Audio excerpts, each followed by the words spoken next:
o Adolfo comentou sobre a questão do rock, questão do pagode aí, né? E tem muita gente que não sabe, mas eu gosto de rap. Já gosto de rock também, os mais antigos, né? Mas a minha praia mesmo é o rap, né? E às vezes tem gente que estranha, pessoas que estão chegando agora no canal, então eu gosto de deixar tudo assim bastante às claras, para que nunca ocorra de alguém falar, olha lá o Harry fazendo isso. Não, cara, eu sempre fiz, e sempre foi público, sempre deixei isso hiper claro para todo mundo, né? No YouTube, no Facebook, no WhatsApp, no Instagram, né? No Orkut, na época do Orkut, né? Gosto de rock também, os mais antigos, Jovem Guarda, Internacional, obviamente Jovem Guarda é antiga, né? Gosto também, né? Gosto de um bom vinho seco também, não sou partidário, não sou favorável ao atual governo, eu quero que dê certo, eu quero que administre bem, mas eu não consigo ser a favor dessas coisas que estão acontecendo. É uma opinião pública minha, ninguém é obrigado a concordar, né? E nunca. Mas, enfim, o Adolfo, às vezes, cara, a gente vê uma discussão de cunho periférico, digamos assim, uma discussão teológica, uma divergência teológica de cunho periférico. Por exemplo, as duas testemunhas do Apocalipse, se eu não me engano, capítulo 11, lá, uns vão dizer, serão Elias e Enoque. Não. Serão Elias e Moisés, ou Enoque e Moisés. Não. As duas testemunhas serão o Antigo e o Novo Testamento. Ok, uma discussão, uma divergência periférica, né? Aí nós podemos partir para outros assuntos, por exemplo, aí já é um assunto que o Adolfo gosta bastante, né? Que é a questão do estágio intermediário, ou seja, entre a morte e a respectiva ressurreição, né? Nesse intervalo de tempo, uns vão dizer que a alma fica dormindo, outros vão dizer que ela fica cônscia no paraíso até o dia da respectiva ressurreição, no caso do salvo, né, do paraíso, a primeira ressurreição, no caso do condenado, segunda ressurreição, inferno, então essa pessoa, a partir do momento que morre, fica sofrendo no inferno até o dia da segunda ressurreição, para ela ser lançada no inferno de novo, e etc. E tal. Então, existe todo um campo de debates dentro desse assunto. E eu não sou a favor de nenhum dos dois, já deixei isso claro. No curso de teologia biblista que eu estou ministrando, já expliquei, eu creio no fator kairosfera, certo? Você vem a óbito, seu espírito retorna para Deus. Até a questão do retorno é interessante, porque como que o meu espírito vai ficar consciente até a respectiva ressurreição se ele não estava consciente na presença de Deus antes de eu nascer? Porque quando o espírito retorna para Deus, ele tem que retornar a uma posição que ele já esteve antes. Não tem como eu retornar ao Japão se eu nunca fui ao Japão. Não tem jeito. Então é como se a pessoa falecesse agora e já retomasse a consciência no dia de sua respectiva ressurreição. Então, para ela não tem esse estágio intermediário, porque ela retorna para Deus, lá é Kairos, 1 bilhão de anos lá é nada. Então é como se a pessoa morresse agora e já abrisse os olhos no dia de sua respectiva ressurreição. Esse é o fator kairosfera, hiper resumidamente falando. Eu sei que existe a questão da parábola do Lázaro e rico, que para cada verso, para cada linha ali, nós temos uma explicação contextualizada.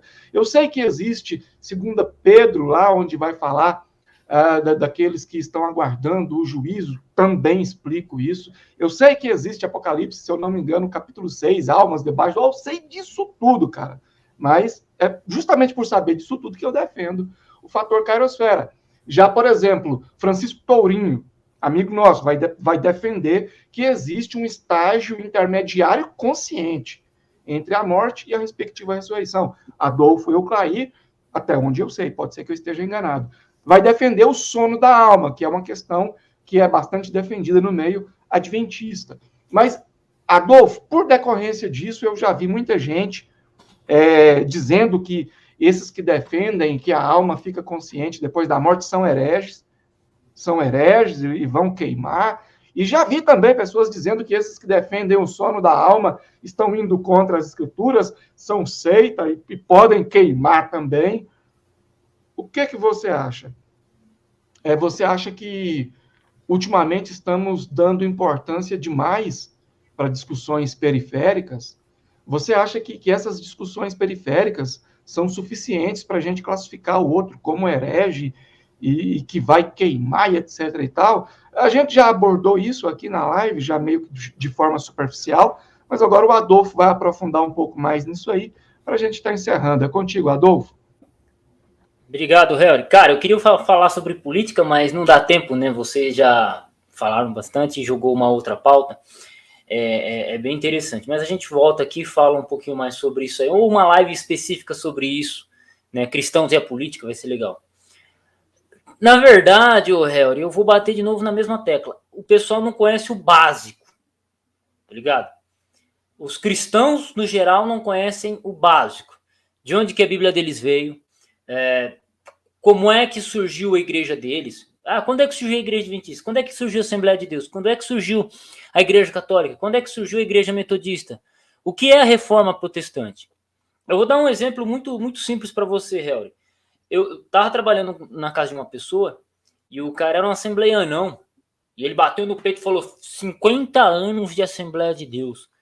Nunca, mas nunca pisei em uma igreja católica. Até aí tudo bem, normal, eram dois protestantes conversando e tal.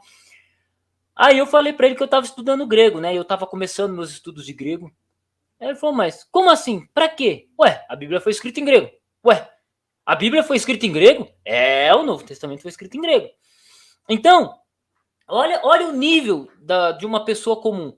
Ela bate no peito, se orgulha de nunca ter pisado num templo católico, mas se você falar para ela, se você perguntar em que língua foi escrita a Bíblia que ela lê, ela não sabe originalmente, entendeu? Então, é aquilo, as pessoas elas querem discutir ou elas se focam nas coisas que talvez elas não estejam preparadas para debater. Então, por exemplo, certa vez num grupo de debate, eu estava num grupo de WhatsApp, e estavam debatendo exatamente esse tema, imortalidade da alma. E aí tinha uma pessoa que estava defendendo que 1 Coríntios 15 defendia a imortalidade da alma. Você acredita nisso, Helry e Banzoli? A pessoa no grupo de WhatsApp me diz que 1 Coríntios 15 defende a imortalidade da alma. Eu olhei para ela e falei: não, moça, leia 1 Coríntios 15, lá defende a ressurreição. O foco de Coríntios 15 é a ressurreição. É o principal capítulo que fala da ressurreição no Novo Testamento. Bicho, então assim, as pessoas querem discutir, taxar, querem falar isso ou aquilo, mas elas não estudaram nem o suficiente para chegar àquela conclusão.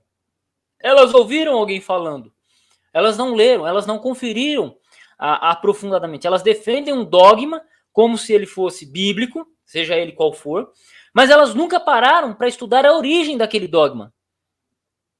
Entende? Então, é isso. O básico as pessoas não fazem. Estudar, ler a Bíblia, o básico. Então elas querem discutir ou se focar, né? Fora que tem outras igrejas aí que estão discutindo música. Que música deve ser tocada na igreja? Se é rap, se é rock, se é pagode? Que música? Não pode tocar rock, por quê? Porque tem bateria. Aí você vai lá, em Êxodo tem lá, toca os tambores lá, não sei quem, Miriam tocou os tambores quando foram libertados do Egito. Até pandeiro tem. Esses dias eu estava até comentando, né, o meio cristão no Brasil passando por esse êxodo. Cara, e grandes líderes, não só na área pentecostal, mas na área calvinista também, na área adventista, com todo respeito, claro, não estão dando a mínima para isso.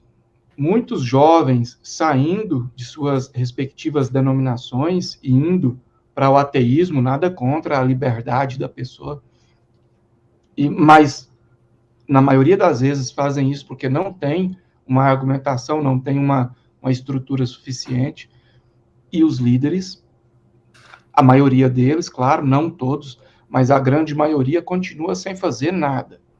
E aí você vai fazer um aparato na apologética brasileira. Eu não sou um cara muito focado hoje nessa questão da apologética, porque o cara tem que ter uma cabeça de aço para entrar no mundo da apologética mesmo e conseguir ficar nele por muito tempo, porque é muito desgastante. Mas aí você vê, de forma geral, aí, a apologética brasileira, a galera está discutindo se Ellen Goldwhite teve ou não teve uma viagem espiritual para Saturno, para, sei lá, Netuno. Cara, pô, a galera grava vários vídeos de muitas horas para discutir se o pastor que foi pego bebendo ali, dando um golinho numa Itaipava, vai para o inferno. Pô, cara, olha tudo que está acontecendo. Eu acho que nós temos coisas mais importantes para pautar, para debater, certo? Porque isso tudo que está acontecendo no Brasil, no meio cristão, é algo sério e que ainda está no começo, ainda dá para remediar. Não dá para evitar porque já começou, mas ainda dá para remediar. Se a gente não ficar atento mais para frente, não adianta, né?